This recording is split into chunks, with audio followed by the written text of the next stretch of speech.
13 अप्रैल 1919 को अमृतसर के स्वर्ण मंदिर के पास ऐसी घटना घटी जिसने भारत के तरुणों में अंग्रेजी सत्ता को जल्द से जल्द उखाड़ फेंकने की ज्वाला भड़का दी, जिसने कई क्रांतिकारियों को जन्म दिया, जिसने 200 साल से सत्ता हथियाए बैठे ब्रिटिशों की वापसी का बिगुल फूंक दिया।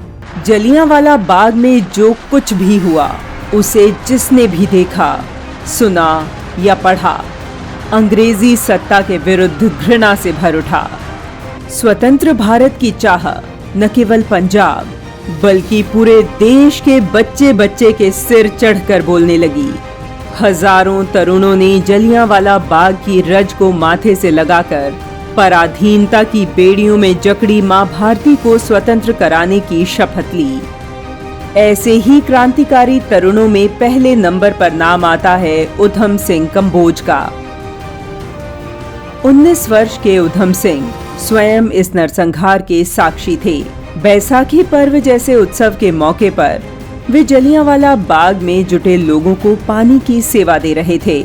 उन्होंने अपनी आंखों से निहत्थे लोगों को मरते देखा और तभी उन्होंने नरसंहार का बदला लेने का संकल्प ले लिया।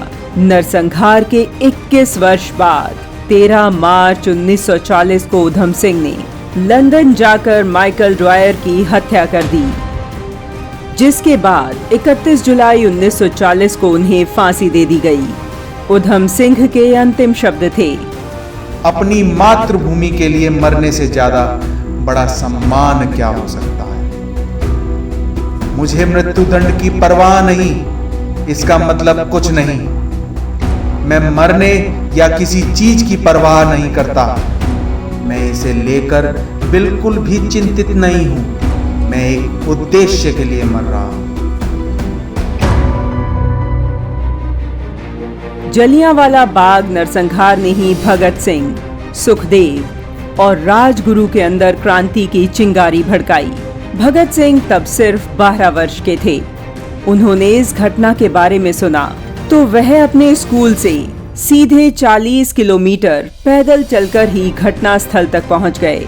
वहां जाकर जो दृश्य उन्होंने देखा वह बहुत दर्दनाक था और बालक भगत सिंह के हृदय पर इसका गहरा घाव बन गया।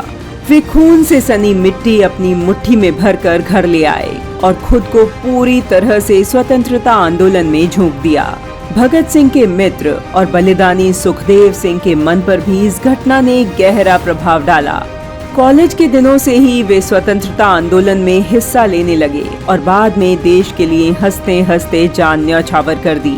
जलियांवाला बाग नरसंहार के बाद रविंद्रनाथ टैगोर ने अंग्रेजों की दी हुई नाइटहुड उपाधि लौटा दी। जलियांवाला बाग के पास ही लाला गिरधारी लाल का घर था।